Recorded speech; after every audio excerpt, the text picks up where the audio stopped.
Rachel Downey.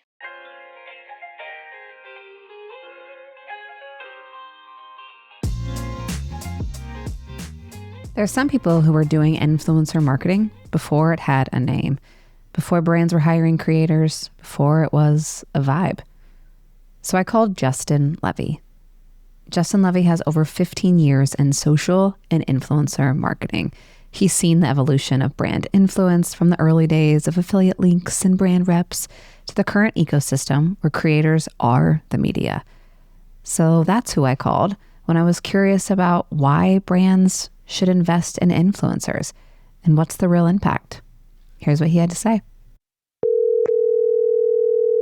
Your call has been forwarded to an automatic voice message system.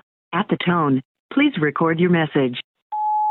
Hey, Rachel, thanks for giving me a call.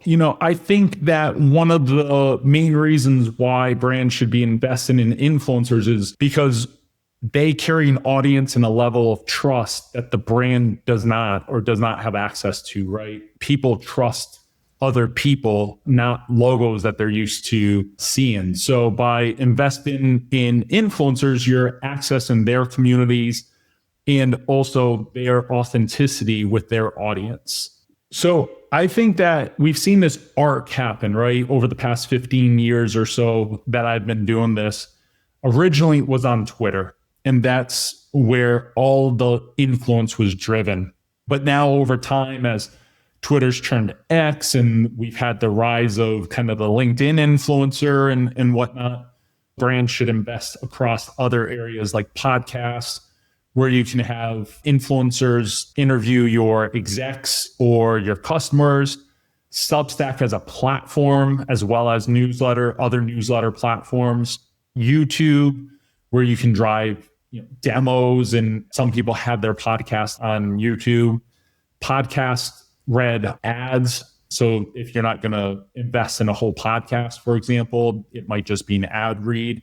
So trying to go where those audiences are. I think a lot of brands focus only on a platform. So they only go and focus on LinkedIn, but what they're missing is possibly tens of thousands, if not more, of subscribers and community members in these other platforms where they could reach out.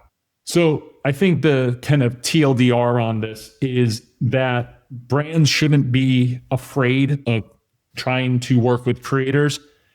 You don't need a massive budget. You don't need to have a huge strategy or things like that. What you really need is buy-in from your organization and to start small. You might only start with 3 to 5 creators around a brand awareness campaign, or maybe you have a product launch. You might only start with 1 or 2 platforms, maybe just with LinkedIn or LinkedIn and a podcast sort of thing. But don't be afraid of it.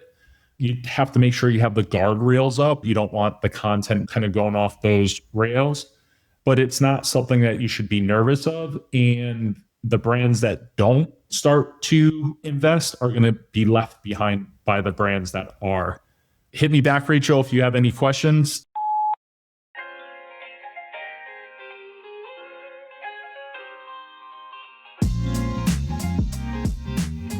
Thanks for listening.